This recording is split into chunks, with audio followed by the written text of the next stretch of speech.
కూర్చొని ఇచ్చిన ఆటోలు వేసుకొని బండి వేసుకొని తిరగడం ఎంపీ సంవత్సరం రుచికోసరం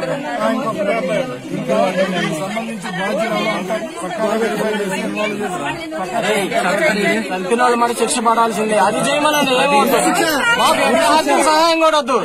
పట్టిన వాళ్ళని శిక్షించండి.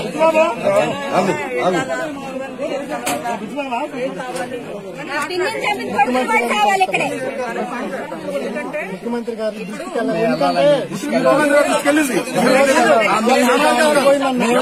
మమ్మల్ని పంపారు. ఈ రోజు ఒక అమాయకురాల్ని బలగొన్నారు, చక్కగా ప్రార్థన చేసుకున్నారు. ఏం జరిగిందో చక్కగా ప్రార్థన చేసుకున్నామని బలిగొన్నారు. ఆ శాపం మామూలుకు పోదు.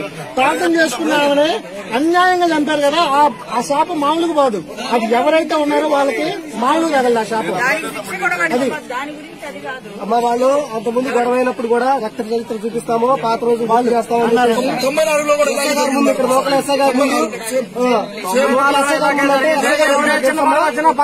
ఎస్ఐ గారు ఏమన్నారు, రెచ్చగొడుతున్నారు కాంప్రమైజ్ చేశారు.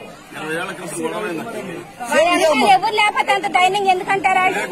అప్పుడు మహానుభావుడు ఇక్కడ ఇప్పుడు గొడవ రేగడానికి కారణం ఓన్లీ ఒకే ఒక్క గొడవ